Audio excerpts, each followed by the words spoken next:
we got the HeadRush Prime. We're gonna make a honky tonkin' chicken pickin' setup with it. First, we gotta start with an amp. Normally, I would use a clean amp, so just a 67 twin. And the cab, we will do the same. No IRs. There we go. All right, so now let's see what that's like.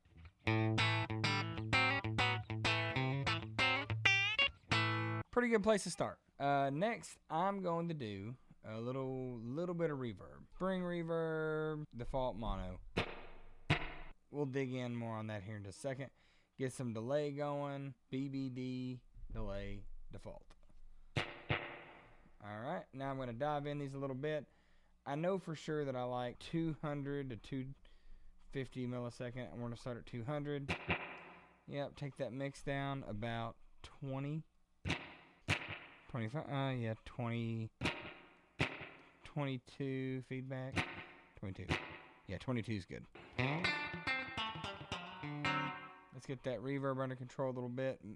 Actually, I think I want the decay at like 2. And then the mix at 25. Yeah, nothing crazy, just...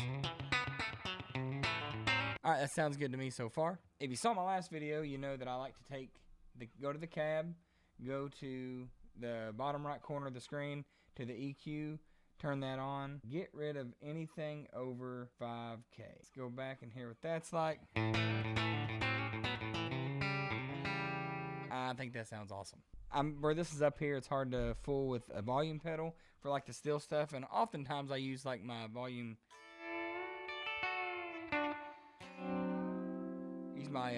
knob anyway, but now would be a good time to put a volume pedal in. But I'm going to skip that, and I'm going to go to the compressor. And I'm actually not crazy about compressors, especially on these, because they're kind of compressed anyway, in a good way, like the Dynacomp default.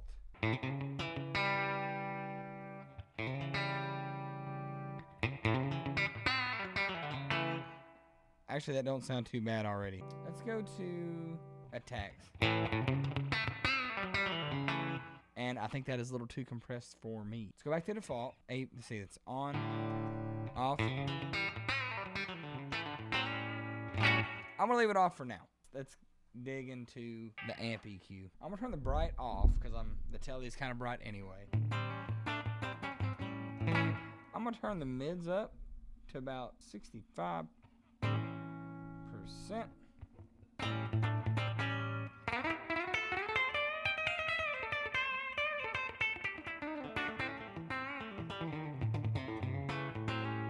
That sounds awesome. I might turn the treble up a little bit. So what I like to do is I like to work my guitar, like the tone knobs and the volume knob a lot. So I'm going to turn the treble up a bit, and that way I can kind of work my tone knob more.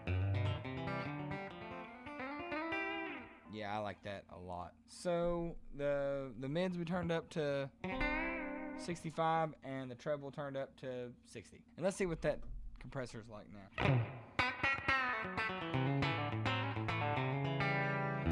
And then if we want a little bit of a boost, there's a couple ways I like to go about this. One is just a white boost with no gain.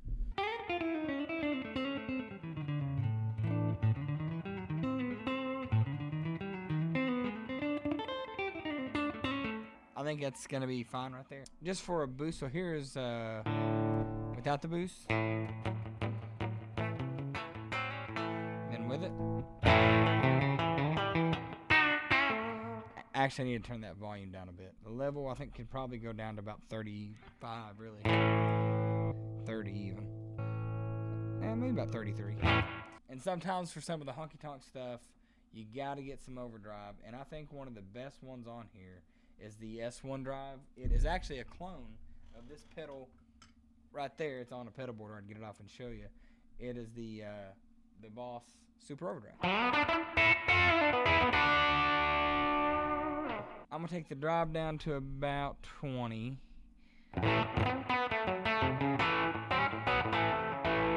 The tone down to 40.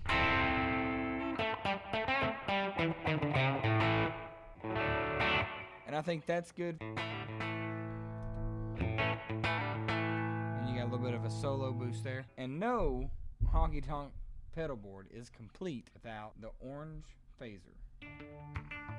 I'm gonna take it down to about 45. And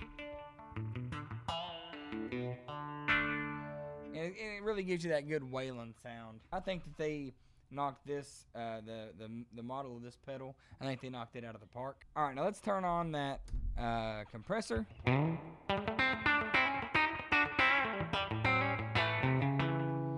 And the boost, that's already on. And then let's hear what it's like with the drive as well.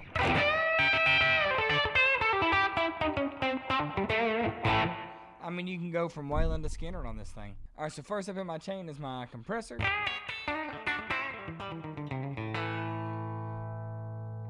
And then my boost. And then my drive.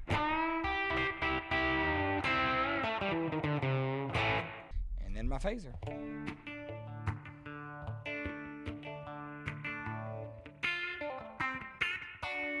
So there you have it. There's a honky tonk board that I would play just about anywhere. What do you think about it? What would you add? What would you EQ? What would you do different?